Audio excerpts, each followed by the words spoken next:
We, the team of Legal Trendsetters, present a webinar on challenging issues of arbitration by respected Sir Tariq Ahmed Sir. Sir is skilled in international and domestic arbitration, rates, commercial employment, insolvency, and bankruptcy law, representing some of the biggest global players in the construction, supply, joint venture, oil and gas, infrastructure, renewable energy space, and also represented leading domestic player in high-stake project dispute, insolving relating to defective work, breach of contract, loss of profit, liquidated damages, acceleration, delay, and illegal termination of a contract. Frequently, Sir is invited to speak in a various law conference and event by Domestic Bar Association, Law School, Alternate Dispute Resolution Center, amongst other organizations. Teacher arbitration as a guest faculty for the past 6 years in some of the prominent law school of India. Now it's over to you, sir. Thank you so much, Sudhanshu. I'm very happy to be a part of this discussion. And thank you for giving me this opportunity to speak on the topic of my choice, which is very close to my heart, arbitration. The topic for today's discussion is what are the issues in the arbitration process in India? And what are the problems, what are the hurdles that parties face when trying to get justice through arbitration? Also, Sudhanshu has requested me to speak on what are the things that we can do to make arbitration process better in India and how to make arbitration more robust in India. At the outset, I'll just point out briefly, in my view, what the practical problems with the arbitration process in India. Firstly, I feel that the mindset of the people in general towards arbitration and towards the dispute resolution mechanism, it's not pro arbitration. A lot of entities still trust the judicial system more than arbitration process. They feel that if they have a dispute, they would like to go to the court of law rather than going to an arbitration tribunal. And you can say that the reason for this is that, the conventional, traditional thinking of our fellow countrymen who feel that a private setup, that is the arbitration setup, would not be suitable. And for some reason, we have not been able to, develop that kind of faith. And there have been instances when people have felt that arbitration is actually not the right mechanism, maybe because of certain experiences which people had. And therefore, there's a huge responsibility on all the stakeholders to develop that kind of faith in the people that arbitration is actually the better alternative and more efficacious dispute resolution mechanism for resolution of disputes. So the duty is cast upon all of us to probably explain to them that, look, if you go into arbitration, it is the better and alternate, faster, and cheaper dispute resolution mechanism. And you do not have to go to the court of law, to the trial courts for resolution of your disputes. So, this, in my view, is the first reason why, which is the biggest problem. The mindset is the first reason. Then I feel that the other reason probably can be the change of laws, the unstable laws. So, if you look at the history of arbitration in India, and I'll take you back from the most prominent 1940 Act. The functioning of 1940 Act was discouraged in various in various judgments by the courts in India. One of them I remember very frankly, wherein one judge had observed that the way in which the 40 Act has been functioning makes the lawyers laugh and legal philosophers weep, because the sad state of affairs, and it was a thumb rule challenging every award. So that is why 1996 Act came into the picture. Amendment was brought in, and an attempt was made to make arbitration more robust. Thereafter, in 2015, another amendment came to the 1996 Act. Certain amendments were introduced. Most importantly, the issue which was whether Section 36(2) of the Arbitration and Conciliation Act will be applicable retrospectively or not, which dealt with the deposit of the award amount for stay of operation of award. Earlier, before 2015 Act, the rule was that if you are challenging an award under Section 34, the moment you challenge the award, there'll be an automatic stay on the operation of the award. The meaning thereby that the decree holder will not be able to enforce that award.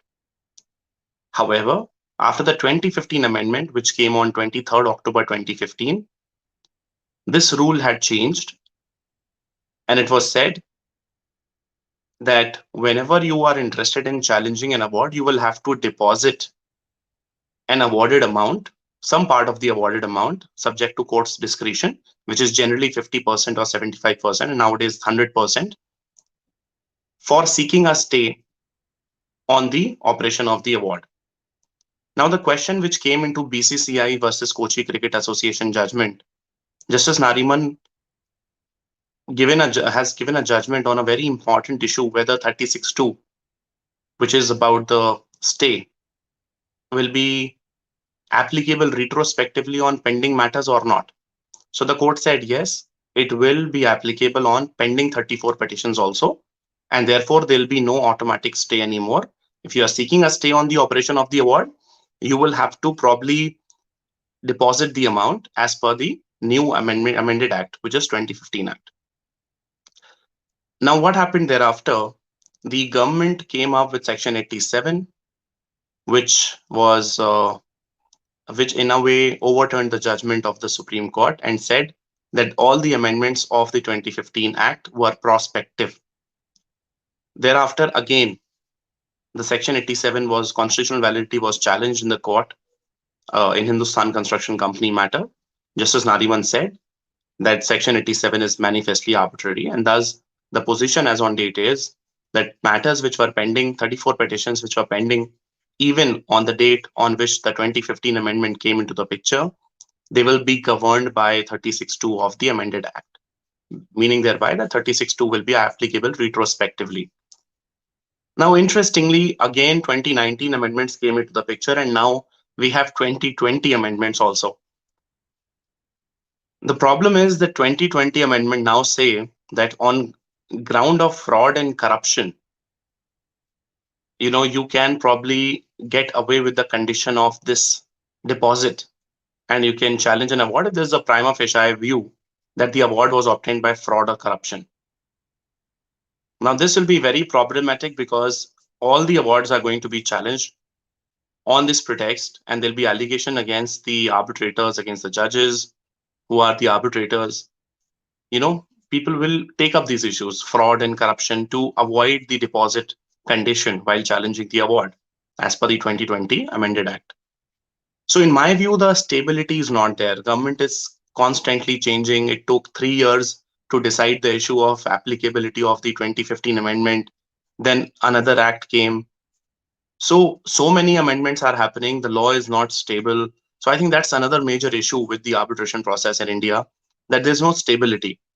Though the intention of the government cannot be questioned, of course, they're doing a great job. They're trying their best to make India a hub of arbitration. But the only issue is that where we are lacking, that is what we have to identify. We need to have a stable legislation which does not keep changing every year. Now, another thing is that a lack of awareness is another reason. I think that people are not aware about the arbitration process, how it works. A lot of businessmen, especially in a lot of small towns, if you will see, like, of course, in Delhi and Mumbai and other cities, you will see arbitration culture. But if you go to cities like Ahmedabad, not Ahmedabad, Kanpur, if you go to Allahabad, probably you will not find that kind of arbitration culture which exists here. So I think the only reason why arbitration has not gained popularity in all these places is because there is lack of awareness. So I think we must ensure that these individuals and stakeholders, people who are doing small business, they should know about arbitration, how it works, how it functions, what are the benefits of going for arbitration over litigation.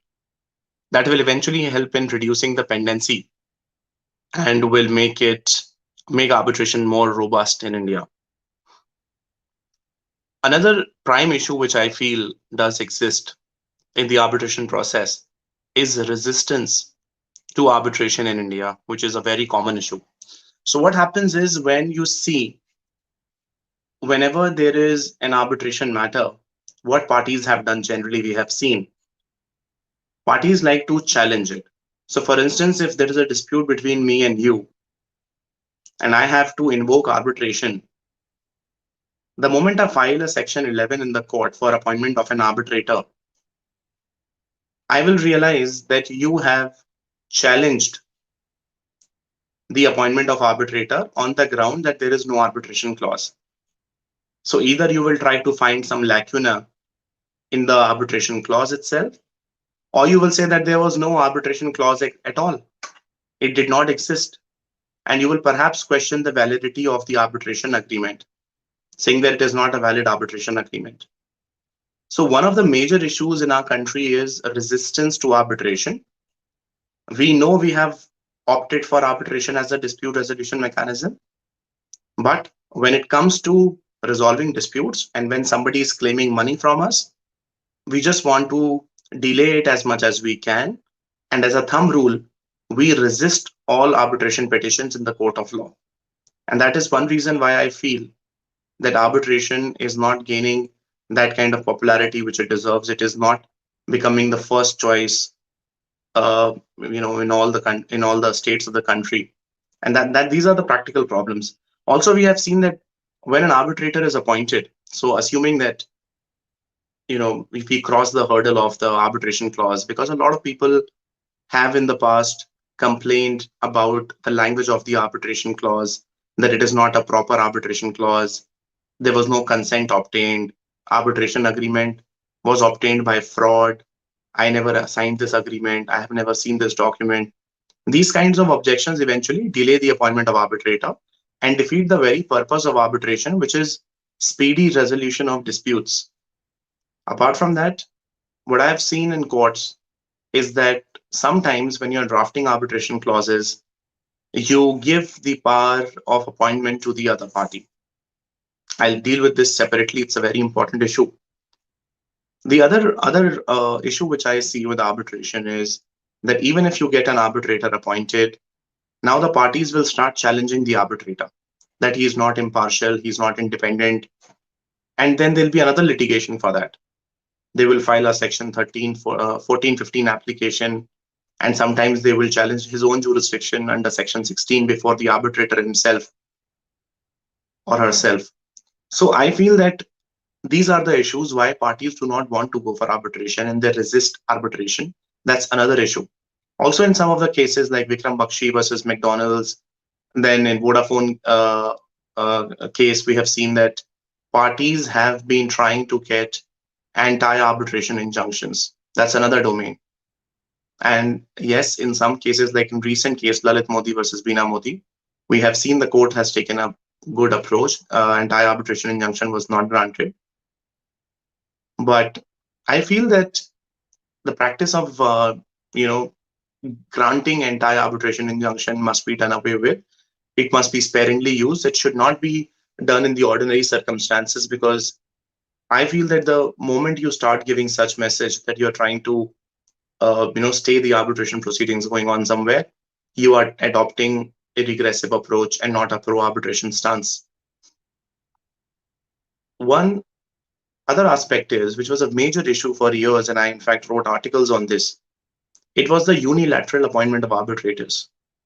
So earlier the practice was under the 1996 Act as well as 1940 Act that the interested party were making appointment of sole arbitrators. So whenever you were entering into any contract with them, they would make you sign on an arbitration agreement as per which you agreed that they will appoint the arbitrator, probably their managing director or probably their chairman, as the arbitrator if dispute arise.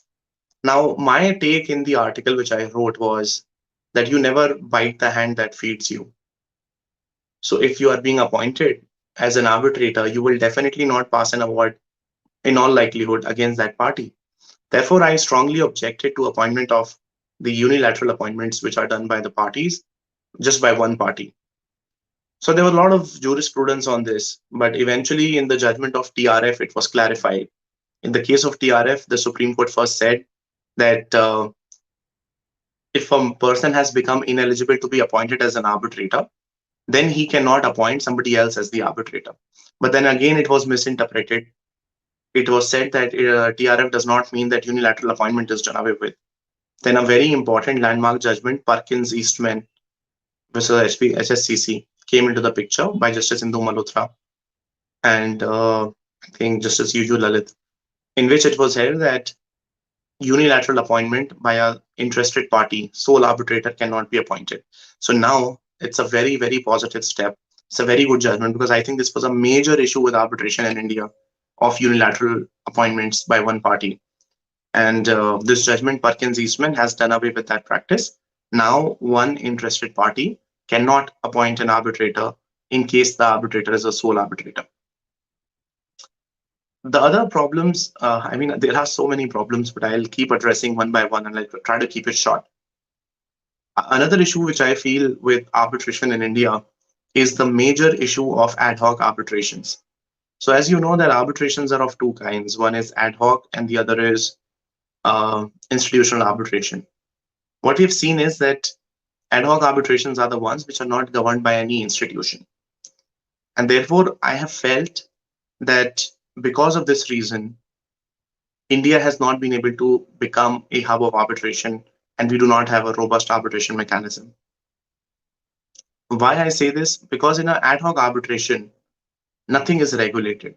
You know, there is no fixed fees. We have not seen, any in old arbitrations which are going on the ad hoc. It's very unorganized. There's no proper system in place in comparison to an institutional arbitration, which is more, uh, streamlined and proper and more formal, a better structure and very convenient and very professional way. Arbitrations are being conducted by these institutes. So I think we must encourage mandatory institutional arbitration, wherein all the parties, concerned parties in their arbitration clause itself, state that arbitration will be governed under the aegis of so and so institute. It can be Delhi International Arbitration Center, it can be Mumbai Center of International Arbitration, or it can be ICC, STIAC, or anything depending on the nature of arbitration.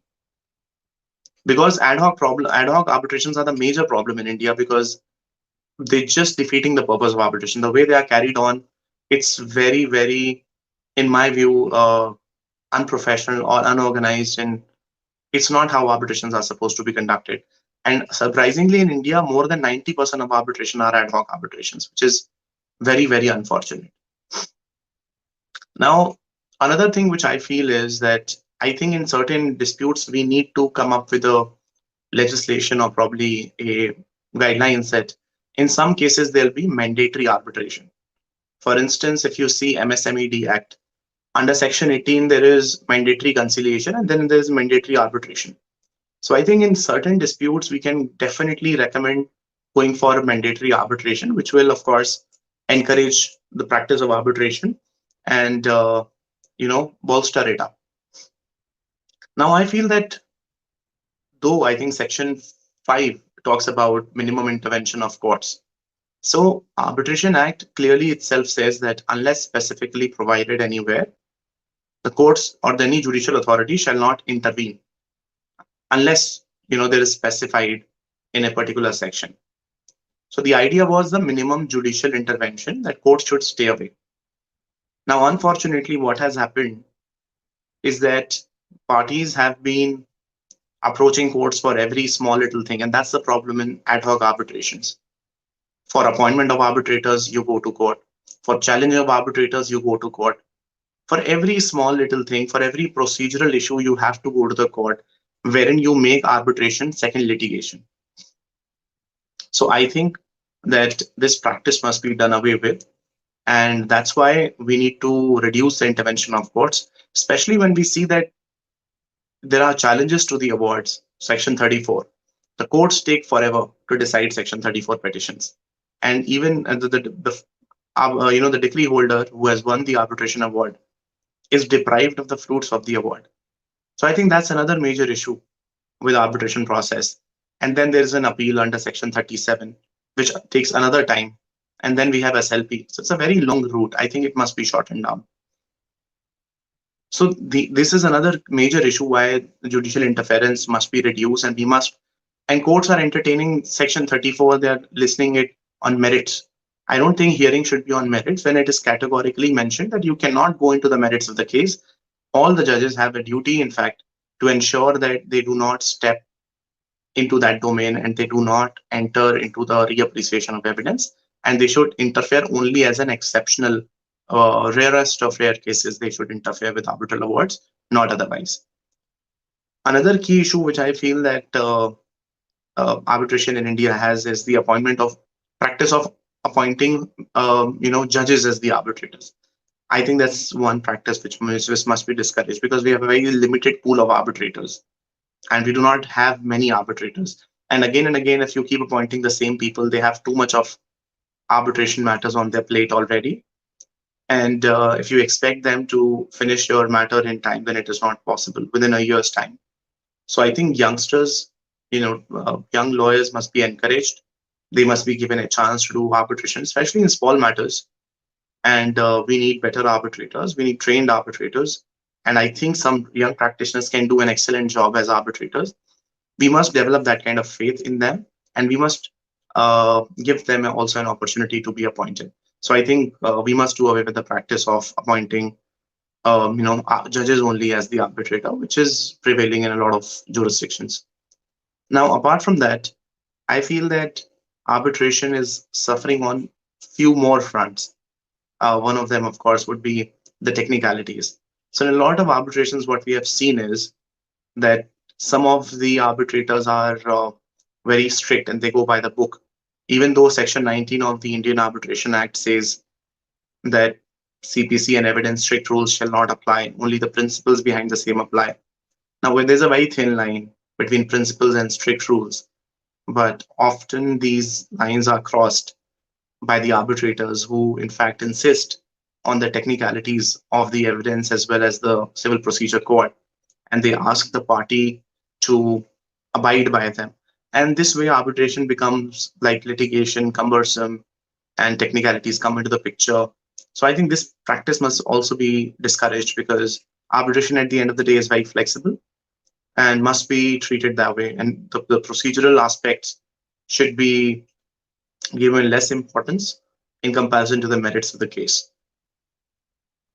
There are a few more issues with appointment with arbitration in India, which also would include, I would say, if you look at the uh, investments which we are trying to focus on, I'd like to touch on the international perspective a little bit. What we have seen is that the government has, like Vodafone case, for instance, if you take, I think that the government should have probably not challenged the Vodafone judgment passed by the Hague. And the reason is that we should have given a very positive message to the international community at large that look, India is not going to challenge each and every award, because we know what happened in Vodafone. How even though Supreme Court in 2013 gave a very positive judgment, but still, what we did, we in fact came up with a new law, and we tried to retrospectively apply that and tax them. Then they had to invoke the BIT, Indian Netherlands BIT, and subsequently now we have in fact decided probably to challenge the award. So I think if we would have not done that, we could have given a very strong message to the PSUs also not to challenge every award. This practice is a major issue in India. Every time an award comes, now the thumb rule is all the stakeholders don't understand that the idea is to make arbitration more robust, not to get more and more work from one client. So what they do is, as a thumb rule, they challenge each and every arbitral award. Even though that arbitral award is well reasoned and everything, they still challenge the award, which they should not be doing, because they must understand that if they do not have chances of succeeding in arbitration, then perhaps they must uh, avoid the challenge, because there's no point if stakeholders act responsibly, and if they do not challenge every award and do not try to get more and more work from one client, then what can happen is that overall arbitration mechanism will become robust. We will get more and more investments in the country, which will eventually generate more work for all of us. So I think that's the kind of message that we have to give rather than making arbitration a failure in true sense. The other important aspects is I feel that if you compare the institutional arbitration centers like SIAC, ICC, in 10 years, they have grown 300% up to. So I think India must also learn from its neighbors, Singapore, how they are conducting and how they've become an international hub of arbitration. I feel that India must adopt similar practices, and a lot will depend on the practice, on the implementation of the 2019 amendments, which talk about Arbitration Council of India, which talks about the accreditation of arbitrators and institutions. A lot will depend on that. So I completely, I think that these are the key issues which must be addressed to make arbitration more robust. Lastly, I'd like to touch upon one very important aspect, which is uh, the enforcement of foreign awards. Now, what has happened is a lot of times we have seen that, like if you look at Bhatia judgment, for instance, Bhatia judgment, what happened? Supreme Court said that Part 1 will be applicable to Part 2. So Part 2 essentially governs the foreign arbitrations and international commercial arbitration. So ideally, ideally, this should not have been the approach that courts are interfering in every foreign award. Once a foreign award comes where a foreign entity is involved, and if they win the award, and if the Indian Supreme Court set aside that particular award, it is a very bad precedent because then investors feel that India is not a safe place to invest. Because even if you invest trillions of dollars, and if you have to go for an arbitration because disputes are inevitable, and once you go there, you will realize that, okay, I have won the arbitration, but when I go to enforce that award, to execute that award, the courts will say, no, we will not execute it. It is against the public policy of India. So, public policy, the term has been expanded a lot of times. The definition has been expanded to include whatnot. Fortunately, recently, after the 2015 amendment, 34 has been amended. The language, the meaning of public policy has been explained. What we mean by public policy, the scope is narrowed down. One of the recent judgments, which was not a very positive judgment in my view, which had adopted a regressive approach, was the NEFID versus Alimenta judgment, wherein the award was not enforced as opposed to public policy. So this gives a very negative impact in the international community, and people do not feel like investing in India because they think that the courts in India do not have a pro-arbitration approach.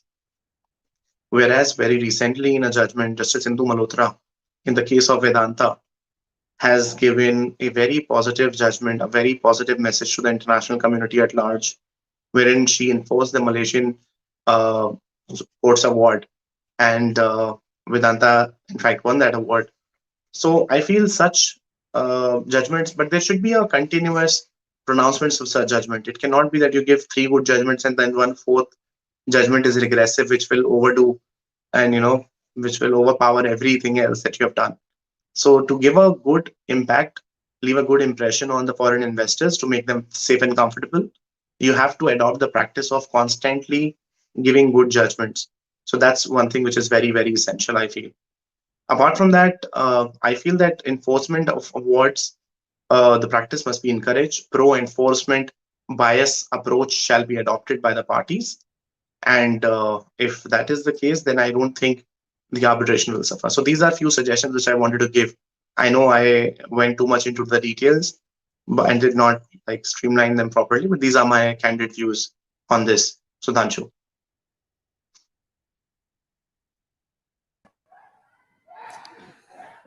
Sir, what will be domestic court oversight over this arbitration? Sorry, I didn't get the question. Say it again. Sir, domestic court Domestic court, oversight, sir, about this arbitration. We file the suit. approach of the domestic Yes. courts in arbitration. So I think, like I told you, Sudhanshu, what happens is when we are filing challenges to the arbitral awards or enforcement petitions in the court, sometimes it takes forever. The courts need to understand that A, there should be minimum intervention, and B, that they should decide these matters expeditiously. Though in Delhi, fortunately, we have commercial courts which are only dealing with these commercial matters. But sometimes, for instance, I'll give you an example.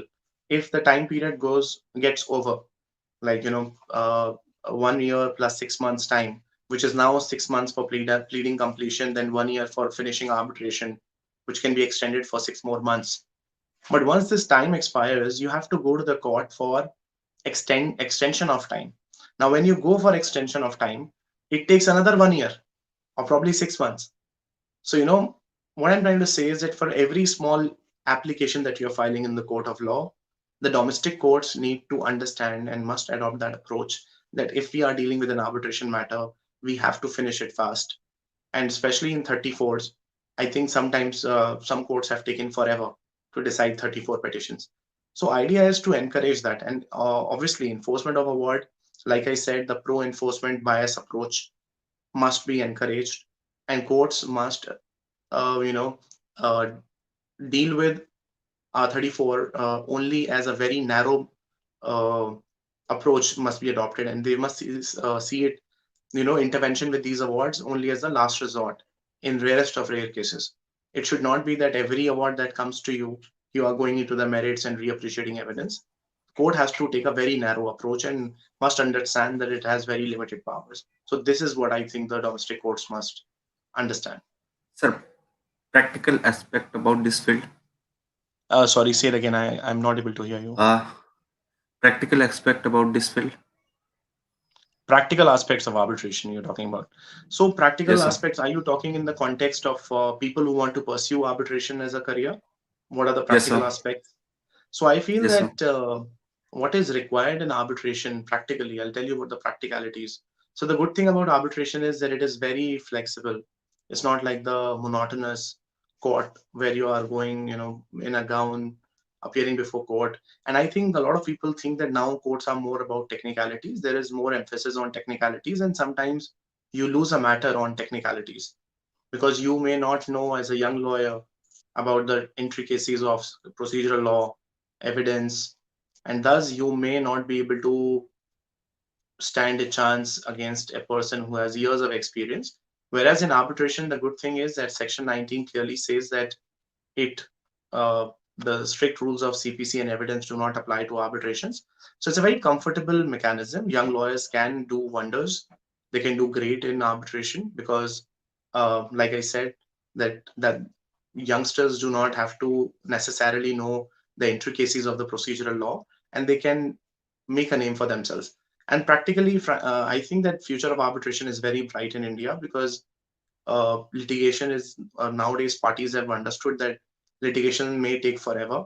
Then protracted litigation. Sometimes the dates are being given, so they have understood that arbitration can be the right choice.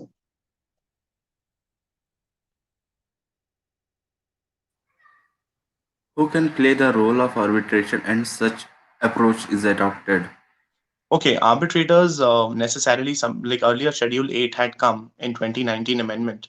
Arbitrator can be anybody whom parties want to appoint to resolve their disputes. So, for instance, in a dispute between Sudhanshu and me, any third party we can name that okay we'll make him the arbitrator.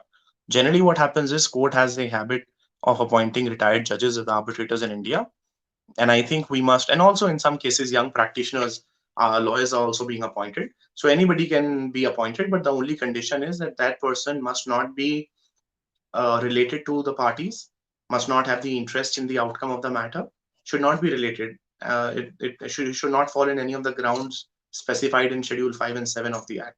So that's the only thing which we have to see. Also, any timeline Timeline to to solve solve the the. cases under arbitration. I read that question. Okay, the timeline is given in, if you look at Section 29A, it talks about currently under the present law, it says that 6 months for completion of pleadings. Pleadings means that when parties file their claim, statement of defense, and after that 6 months time is over, then they have 1 more year to finish the dispute completely. And if they do not finish it in 1 year's time, which is 12 months, so this is 6 plus 12, then parties by consent can mutually agree to extend the time for 6 more months. And if still they do not finish the arbitration, then they have to go to the court for extension. Sir, is there any procedure, fast track procedure of arbitration? Yes, it's mentioned. If you look at section 29, there's I'll just read it for you. So, I mean, in India, we have not seen, such arbitrations quite a lot. But if you look at the foreign countries and, in Singapore and all, this is a very fast track procedure is defined in 29B. So, at any stage, they may opt to go for the fast track procedure and the conditions have been mentioned. And sometimes what happens is that the tribunal decides only on the basis of the documents which have been filed by the parties, and there is no hearing which takes place. So, but that is something which I have not seen happening in India frequently, to be honest. It's a very simple mechanism when arbitration can finish really fast. 29B you can read if you want for more information on this. Sir, future of arbitration in India. Is there any future for young I told generation? you, future, I think it's super bright. It's very bright. Everybody is now understanding the importance of arbitration, but duty is cast upon us. We must understand that we must concentrate on other sectors also.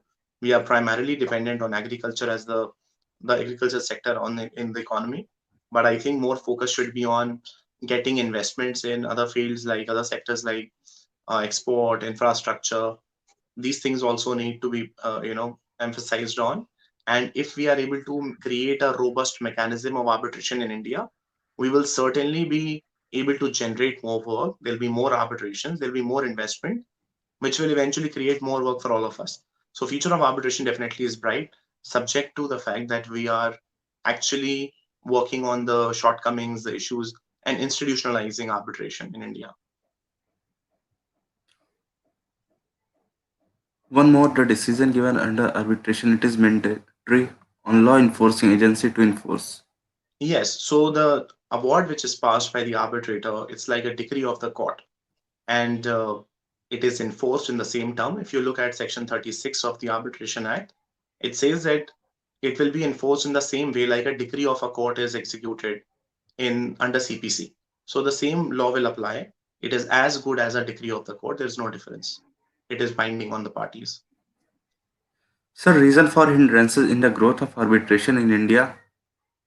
So I told you the primary reasons. I'll brief it for you. One is that too much of interference of the courts. Second is more ad hoc arbitration. There is less culture of institutional arbitration.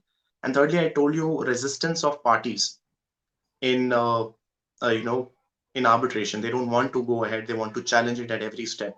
And lastly, I told you the law keeps changing. Judgments, law is not very stable. Like we recently witnessed last week or 10 days ago, we saw, I think last week only, we saw the 2020 amendments. So every now and then changes are being made. So this is not keeping it stable. So these are some key issues. Yes, sir. There no more question now. Thank you so much, Sudhanshu. I thought I was able Thank to you, answer sir. your questions. Yes, sir. Sir, there is so much, sir. Excellent information, respected side. Thank you. Thank you so much. It was my pleasure. And if you guys have any questions, you always feel free to ask me. I'll be more than happy to tell you whatever I mean, to my best of my knowledge. Thank you, sir. Thank you so much. My pleasure. Thank you, Sudhanshu. Thank you, everyone, for Thank you, watching. sir. Have a good day. Thank you, sir.